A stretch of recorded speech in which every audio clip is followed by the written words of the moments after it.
전능하사 천지를 만드신 하나님 아버지를 내가 믿사오며 그 외아들 우리 주 예수 그리스도를 믿사오니 이는 성령으로 잉태하사 동정녀 마리아에게 나시고 본디오 빌라도에게 고난을 받으사 십자가에 못 박혀 죽으시고 장사한 지 사흘 만에 죽은 자 가운데서 다시 살아나시며 하늘에 오르사 전능하신 하나님 우편에 앉아 계시다가 저리로서 산자와 죽은 자를 심판하러 오시리라. 성령을 믿사오며 거룩한 공예와 성도가 서로 교통하는 것과 죄를 사하여 주시는 것과 몸이 다시 사는 것과 영원히 사는 것을 믿사옵나이다. 아멘.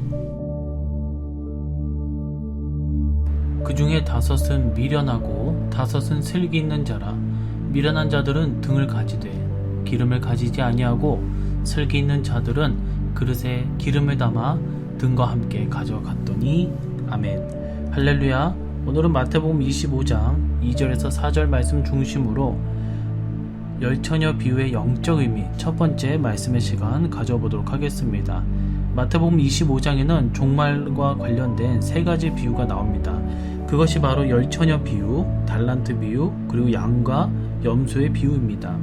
열처녀 비유가 개인의 신앙 결산과 관계가 있다면 달란트 비유는 직분 감당, 결산, 또 양과 염소 비유는 목자관, 결산의 모습을 보여줍니다. 오늘부터 6일 동안 열처녀 비유의 영적 의미를 우리가 살펴보고 함께 말씀의 은혜의 시간을 가져와 보도록 하겠습니다. 자, 오늘 첫 번째입니다.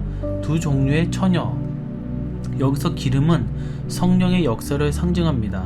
따라서 등만 있는 미련한 5 처녀는 성령의 역사가 없는 형식적인 성도들의 의미이며, 등과 기름을 가진 슬기로운 5 처녀는 믿음의 형식과 내용을 모두 갖춘 종말의 참성도를 의미합니다.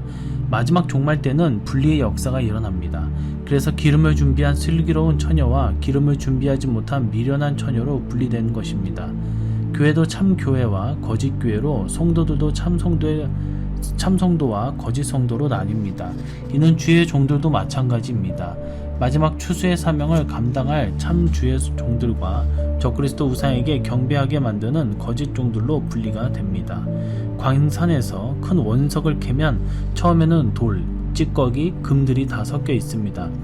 이것을 고열의 용광로 속에 넣고 끓이면 금은 금끼리, 찌꺼기는 찌꺼기끼리, 돌은 돌끼리 모인다고 합니다. 이처럼 마지막 때의 대환란은 뜨거운 불을 지핀 용광로와도 같습니다. 이때는 완전히 분리가 될 것입니다. 참 교회와 거짓 교회, 참 성도와 거짓 성도, 참 종과 거짓 종으로 분명히 양분될 것입니다. 지금은 주님 오실 때가 가까운 마지막 때입니다.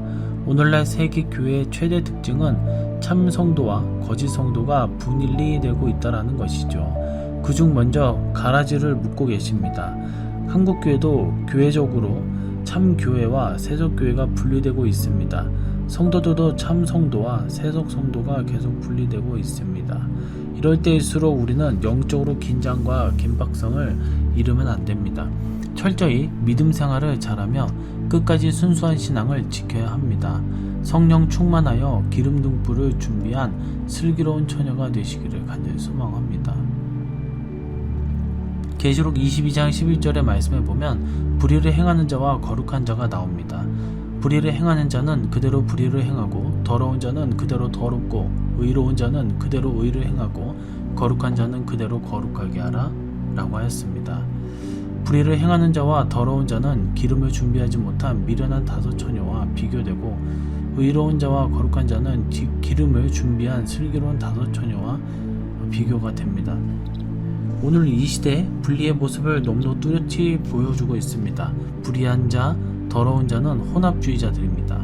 이들은 예수 말고도 구원이 있다고 합니다. 지나치게 세속화된 너무도 더럽고 추한 모습입니다. 반면에 거룩한 자, 의로운 자는 끝까지 잘 믿어보려고 몸부림치는 성도들입니다. 바로 이들이 천국에 갈 참 성도들인 것입니다. 누가복음 3장 17절에 보면 알곡과 쭉정이가 나옵니다. 손에 키를 들고 자기의 타작마당을 정하게 하사 알곡은 모아 곡간에 드리고 쭉정이는 꺼지지 않는 불에 태우시리라. 누가복음 3장 17절에서는 알곡과 쭉정이로 분리되는 현상을 농사법의 추수를 비유를 통해 말씀하셨습니다. 알곡은 모아서 곡간에 드린다고 했습니다. 알곡으로 분리되는 성도는 천국에 들어가는 것이고 축정이는 모아서 꺼지지 않는 불에 태운다고 했습니다. 마지막 때 축정이에 분리되는 거짓 성도는 지옥의 뜨거운 불 심판에 들어가는 것입니다. 알곡은 무게가 있습니다. 이는 믿음의 무게를 상징합니다. 묵직하게 늘 자기 자리를 지키며 주님의 몸된 교회에 충성하는 것입니다. 그러나 축정이는 가볍습니다. 견고한 믿음을 찾아낼 수 없습니다. 단지 형식적으로 교회를 왔다 갔다 하는 것입니다. 절대로 가벼운 축정이 신자가 되지 말고 묵직한 알곡 신자가 되셔서 천국 국간에 꼭 들어가시기를 간절히 소망합니다. 말씀을 맺도록 하겠습니다. 마지막 때는 참 교회와 거짓 교회, 참 성도와 거짓 성도로 갈라진다라는 것을 깨닫고 끝까지 참 교회와 참 성도의 반열에 있기를 주님의 이름으로 간절히 축원해 드립니다. 기도하도록 하겠습니다.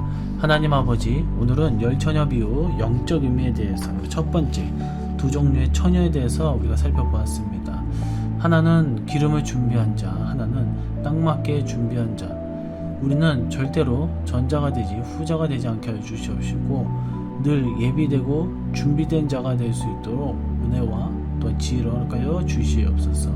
우리의 삶이 정말 말씀을 통해서 바뀌게 하여 주시옵시고 이 말씀 중심으로 복음을 전파해 나갈 때에 저 천국을 향해 우리가 달려가는 주님의 참종들 자녀들이 될 수 있도록 하여 주시옵시고 그랬을 때 신랑이신 예수님이 오실 때 그 길을 열어드리고 신랑을 맞이할 수 있는 우리 모두가 될 수 있도록 은혜를 내려 주시옵소서. 함께 해주실 것을 믿사오며 다시 오실 예수님의 이름으로 기도드리옵나이다. 아멘. 주기도문으로 새벽 예배를 마치도록 하겠습니다.